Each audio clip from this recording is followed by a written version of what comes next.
Canaanite woman is desperate. You can imagine her just like kind of barging in and kind of confronting Jesus. She's persistent, even to the point of nagging, some might think. She's not embarrassed about approaching a bunch of Jewish men in public. She even accepts the insult that she is a dog who would be satisfied with scraps from the table.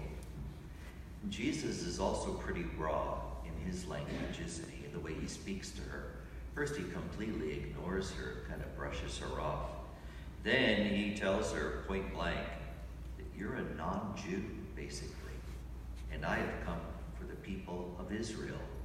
In other words, I can't do anything for you. You're outside the family. And then he says to her that basically she is like a dog and that the care of the Jewish people is his first priority. You know, I'm amazed that this conversation even takes place. And I'm amazed even more that it didn't end abruptly with the woman simply walking away from Jesus. I'm sure the disciples probably expected that kind of ending as well. This is an emotionally filled scene. A lot of commentaries have been written about this passage, this exchange between Jesus and the Canaanite woman. Some believe he was testing her faith, testing to see just how persistent she would be in seeking help from him.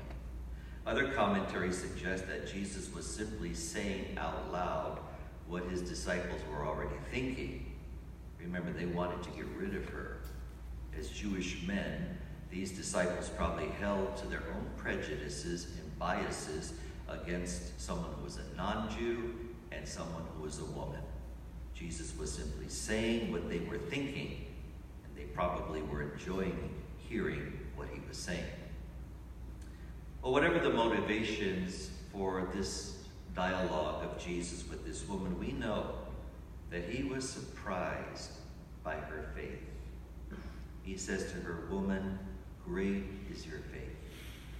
He probably notices that her faith is greater than these men that he's chosen to be his disciples. The people, his own Jewish brothers and sisters, had a hard time believing in him.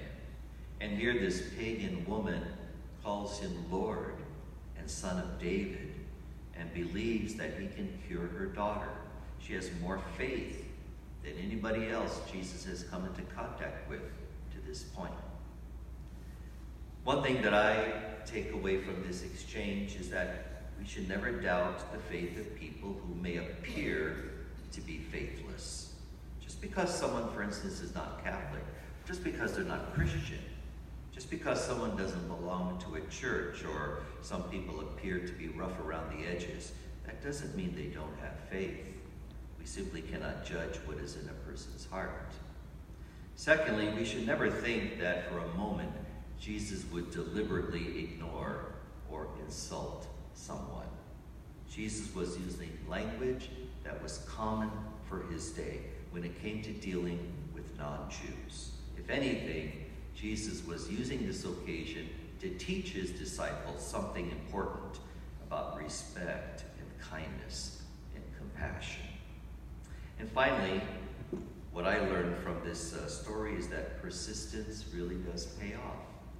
The scriptures tell us we should pray without ceasing, that we are to call upon God frequently in time of need.